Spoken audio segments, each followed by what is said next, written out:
thousands of new pages past the deadline. We have covered the illegal cover-up since most documents have not been met by the deadline. But what we have now are new emails, investigator notes, new witness accounts, as well as material that goes well beyond some of what was in the DOJ's first release.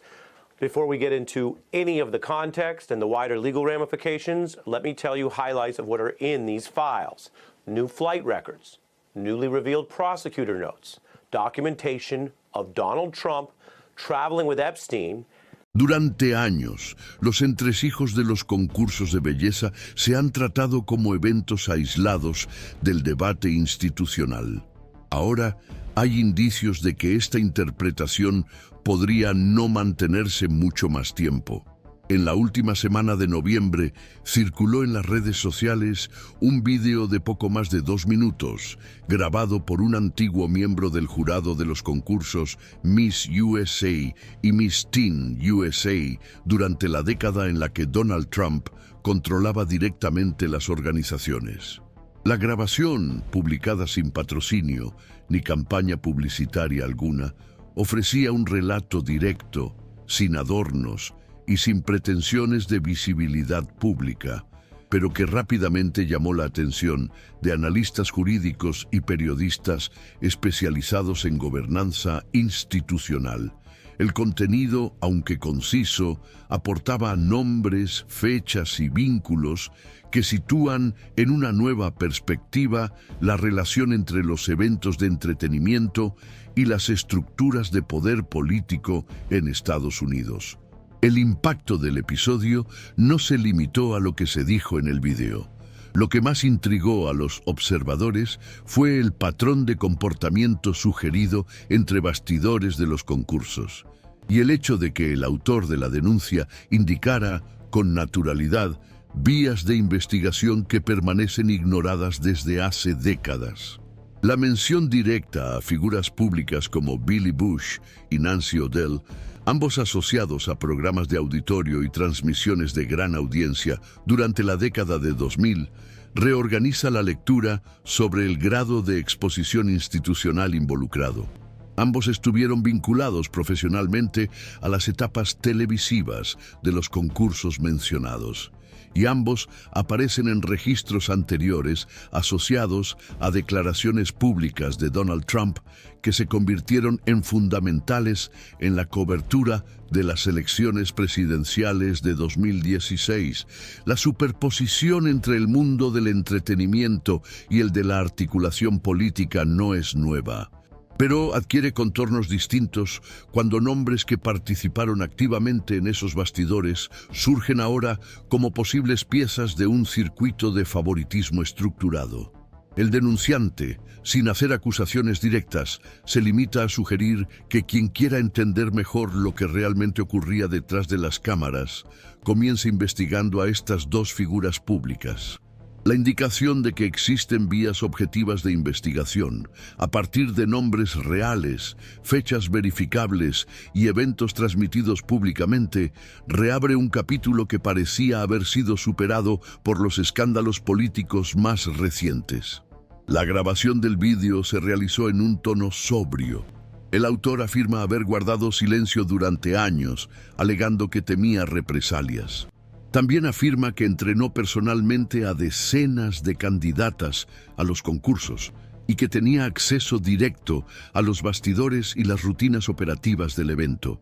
Esta posición privilegiada, sumada a su negativa a conceder entrevistas o a manifestarse más allá de lo que ya se ha dicho en el vídeo, es interpretada por algunos juristas como una señal de que el testimonio no busca ganancia personal ni una agenda pública.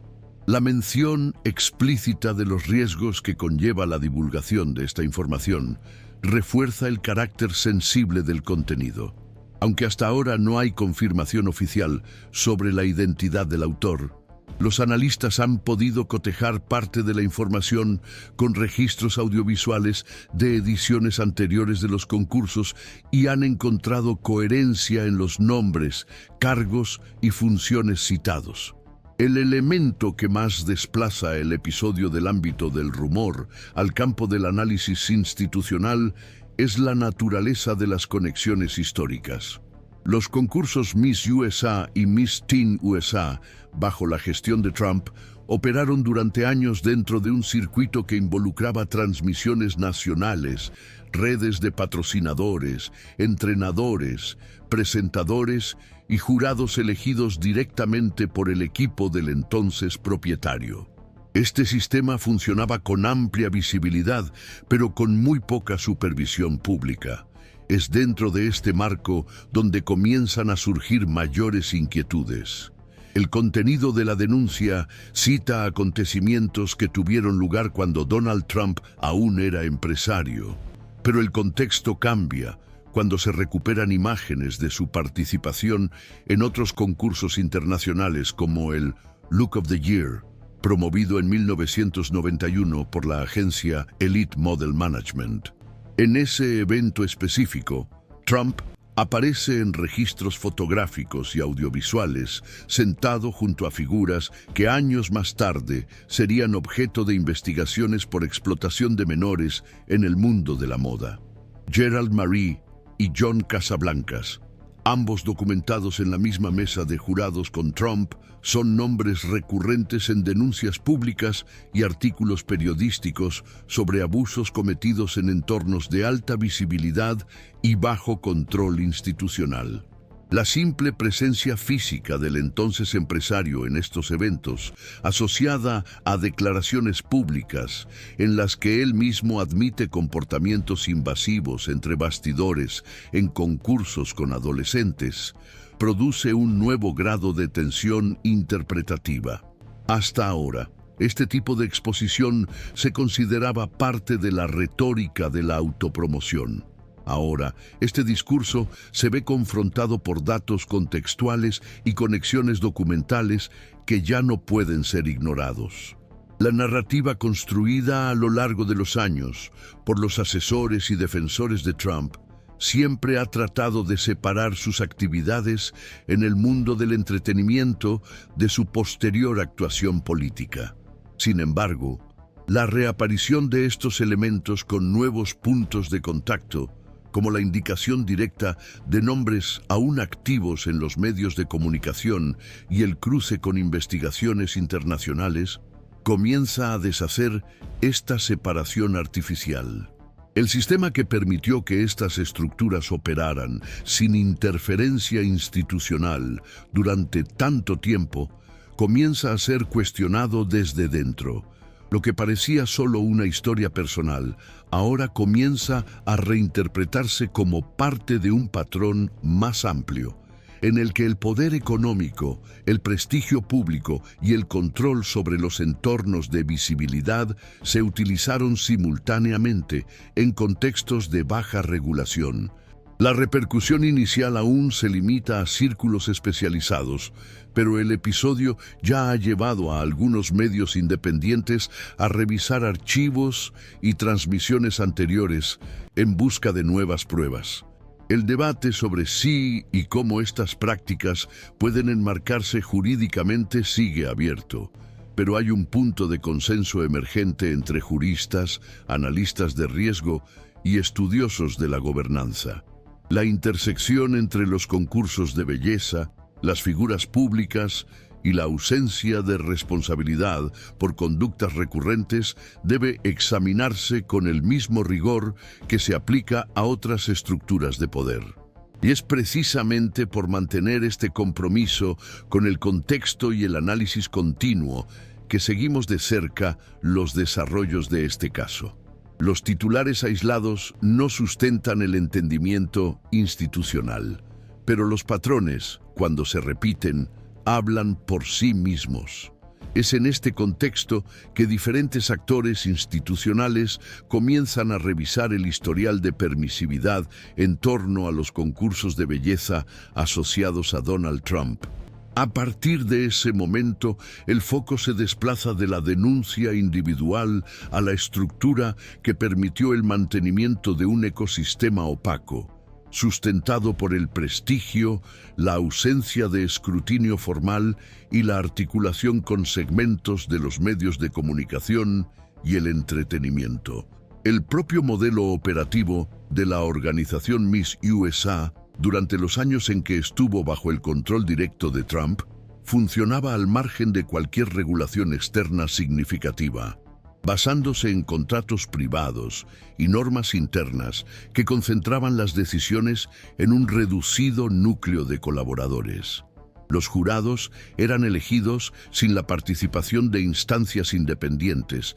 Entre bastidores no había inspectores de entidades neutrales y no existía ningún protocolo público sobre procedimientos de seguridad, sobre todo teniendo en cuenta que muchas participantes eran menores de 18 años. Lo que antes podía interpretarse como informalidad del sector, ahora comienza a reinterpretarse como síntoma de un blindaje estructural. Esta convergencia ayuda a comprender por qué determinadas conductas se han denunciado públicamente a lo largo de los años sin que ello haya tenido nunca consecuencias institucionales. Hay registros de declaraciones públicas de Trump en entrevistas y programas de radio en las que admite circular libremente por los camerinos de los concursos mientras las jóvenes participantes se cambiaban. En otras ocasiones, afirma que el nivel de control que tenía sobre los eventos le permitía observar, evaluar e incluso interactuar con las candidatas sin ningún filtro externo. Aunque estas declaraciones se difundieron ampliamente, en gran medida se trataron como manifestaciones de arrogancia o autopromoción. Sin embargo, cuando se reevalúan a la luz de las estructuras formales de responsabilidad, como el Estatuto de Protección de la Infancia y la Adolescencia en los Estados Unidos, las leyes estatales de protección de menores y las normas de seguridad para entornos en los que participan adolescentes, estas declaraciones adquieren una nueva densidad institucional. Es importante destacar que no se trata solo de especulaciones retrospectivas. Desde 2020, investigaciones realizadas por medios internacionales, como el periódico británico The Guardian, han recopilado testimonios de exmodelos, productores y empleados de Elite Model Management, la agencia que organizaba concursos similares a Miss IE/UU, y en la que Trump participó como jurado en al menos una ocasión documentada. A partir de estos relatos surgieron acusaciones consistentes de incitación, coacción y acoso cometidos por directivos de la agencia como Gerald Marie y John Casablancas, ambos mencionados en reportajes como responsables de prácticas sistemáticas de explotación de jóvenes modelos.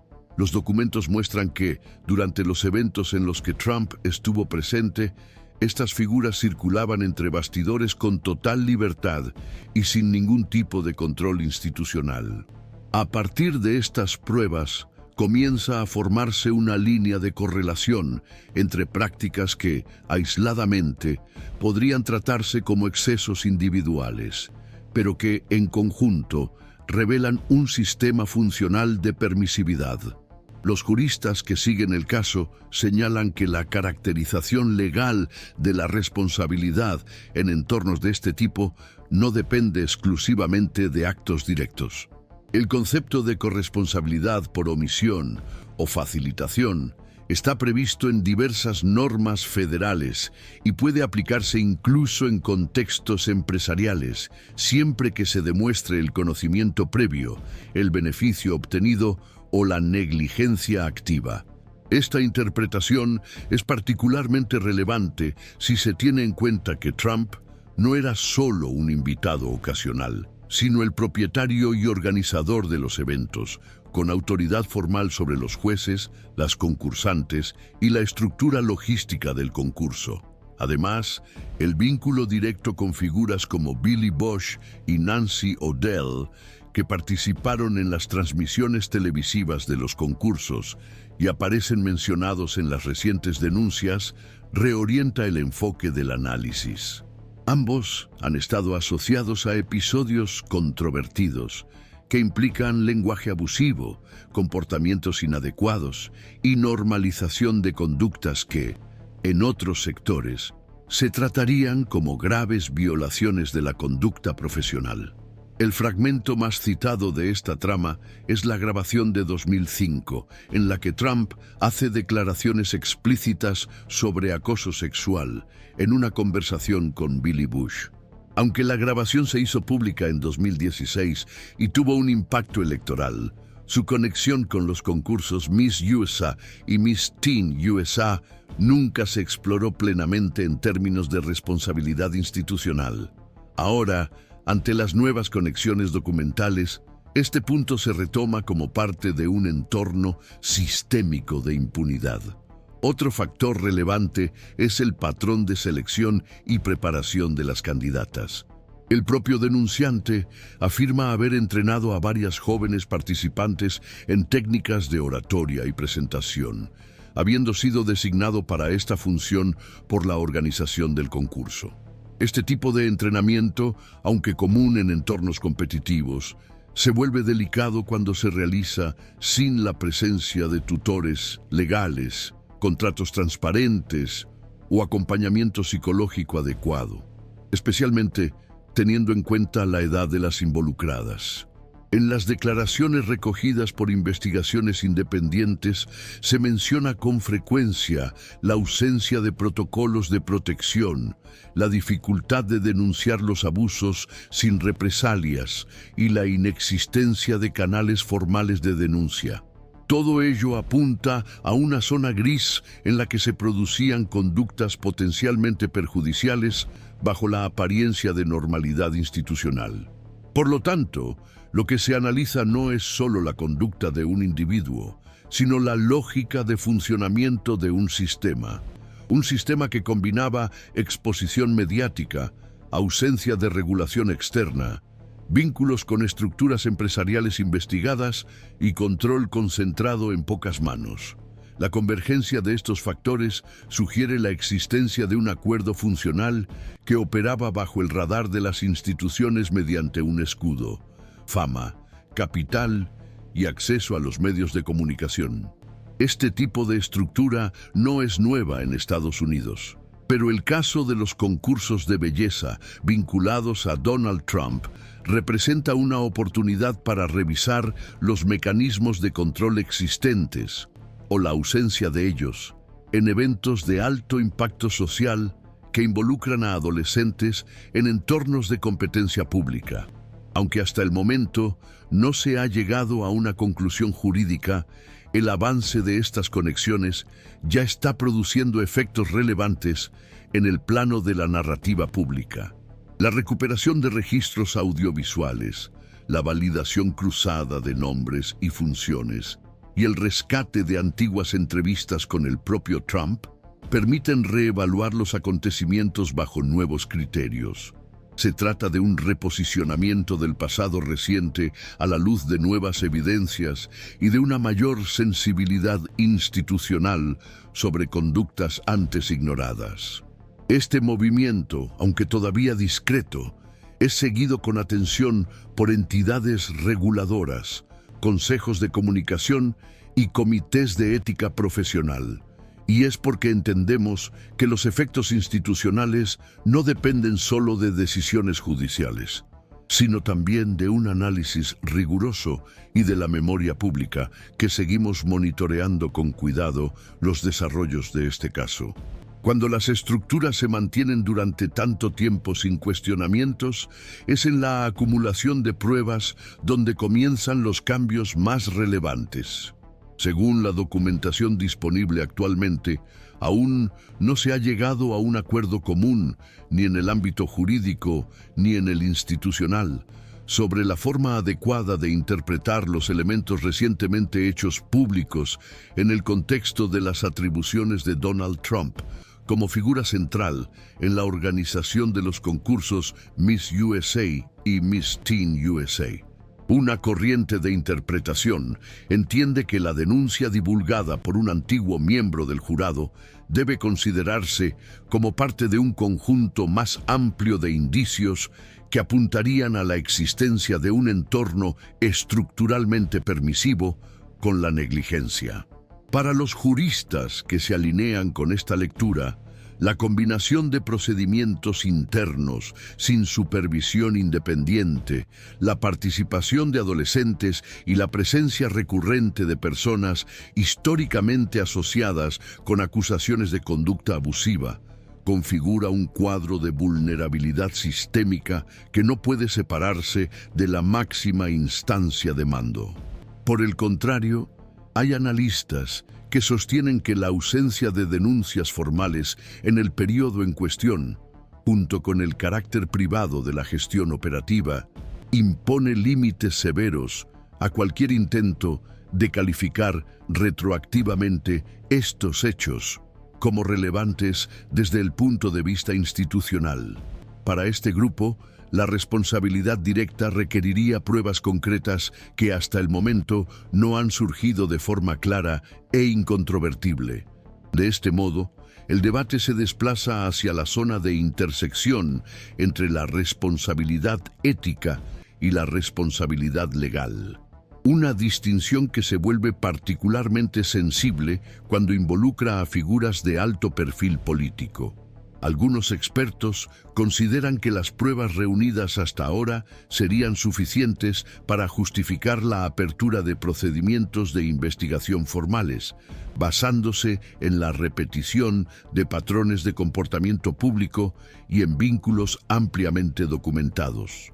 Otros, sin embargo, advierten que, sin la comparecencia formal de víctimas dispuestas a presentar denuncias oficiales, cualquier inferencia de responsabilidad corre el riesgo de ser interpretada como una instrumentalización selectiva del sistema jurídico. Este impasse pone de manifiesto las dificultades a las que se enfrentan los mecanismos tradicionales de investigación al tratar con estructuras que operan en zonas de ambigüedad institucional, especialmente cuando involucran a personalidades que han transitado simultáneamente por los ámbitos de los medios de comunicación, el entretenimiento y la política. El análisis de experiencias históricas comparables tampoco ofrece respuestas concluyentes. Episodios anteriores relacionados con agencias de modelos, programas de televisión de gran alcance y organizaciones deportivas revelan que las prácticas reiteradas de violación de los derechos de los menores suelen tardar mucho tiempo en ser reconocidas como problemas de naturaleza estructural. La dificultad para establecer límites claros de responsabilidad individual, sumada a la normalización de determinadas prácticas entre bastidores en estos entornos, contribuye al aplazamiento de las posiciones institucionales formales.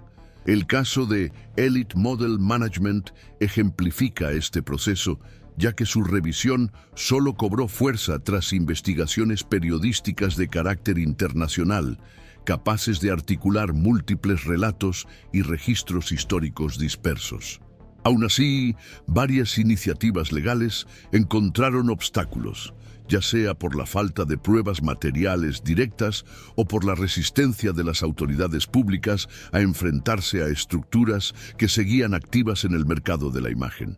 En lo que respecta específicamente a los concursos asociados a Trump, persisten interpretaciones divergentes sobre el grado real de influencia institucional que ejerció.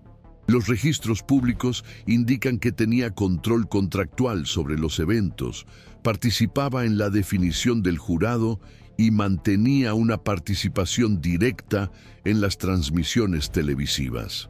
Por otro lado, hay análisis que destacan que la gestión diaria de las actividades se delegaba a productores y coordinadores especializados, lo que diluiría su responsabilidad directa por posibles conductas ocurridas entre bastidores.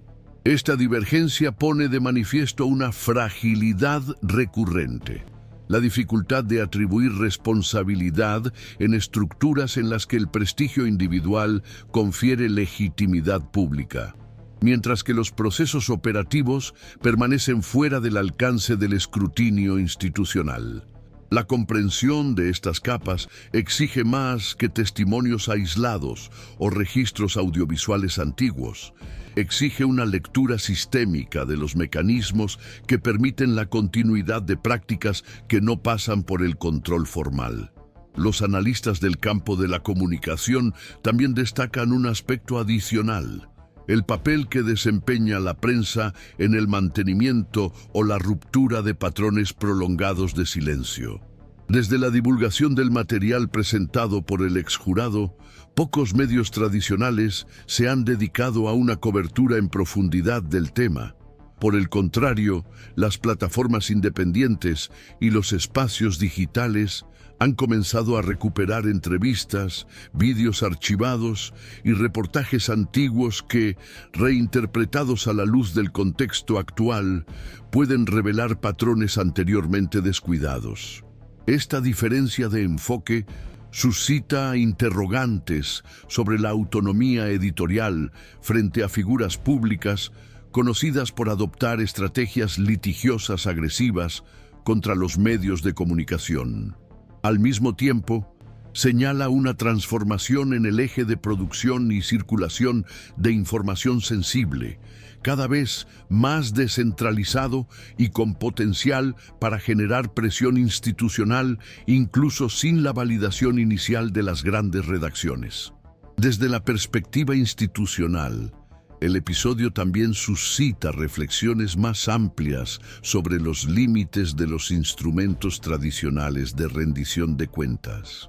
Algunos defienden que, incluso en ausencia de pruebas directas, la acumulación de indicios y la repetición de contextos similares ya justificarían la creación de comisiones de investigación, la audiencia de testigos y la revisión de los protocolos aplicables a los eventos que involucran a adolescentes. Otros, You don't hand matches to an arsonist, and you don't give power to an angry left wing. sobre todo en escenarios de intensa polarización política. Aún no se ha alcanzado el equilibrio entre estas posiciones, pero el debate ya está produciendo efectos concretos, como la reapertura de archivos institucionales, las solicitudes de acceso a contratos antiguos y la reevaluación de la conducta de figuras públicas en estructuras organizativas similares. Hasta el momento, no se ha definido si el caso avanzará a una nueva fase formal, ni qué impacto podría tener una posible reevaluación en la trayectoria pública de Donald Trump. Sin embargo, lo que se observa es un cambio gradual en la forma en que se están reinterpretando episodios pasados a la luz de nuevos elementos. La relevancia institucional de determinados acontecimientos no se limita al impacto inmediato de un escándalo, sino a su capacidad de persistir como punto ciego del sistema y de seguir influyendo en la organización de entornos vulnerables. En este contexto, los concursos de belleza dejan de ser vistos solo como controversias aisladas del pasado y pasan a ser considerados posibles catalizadores de una revisión más amplia sobre la responsabilidad en los espacios privados de exposición juvenil. A medida que surja nueva información, lo fundamental será seguir la respuesta de las instituciones. Si optarán por contener o profundizar las investigaciones, si se preservarán o se cuestionarán los patrones consolidados, y si los mecanismos de rendición de cuentas lograrán, esta vez, ir más allá de la figura individual y alcanzar las estructuras que le dieron sustento. Por ahora, el escenario sigue marcado por una disputa interpretativa en curso, múltiples niveles de implicación institucional y un campo de investigación abierto, a la espera de definiciones que aún no se han materializado. Precisamente porque reconocemos que las respuestas no son inmediatas y que los sistemas democráticos se construyen en la tensión permanente entre la visibilidad y la responsabilidad. Seguimos acompañando este caso con atención. La comprensión plena puede requerir tiempo, pero las señales de transformación institucional ya están presentes para aquellos dispuestos a observarlas.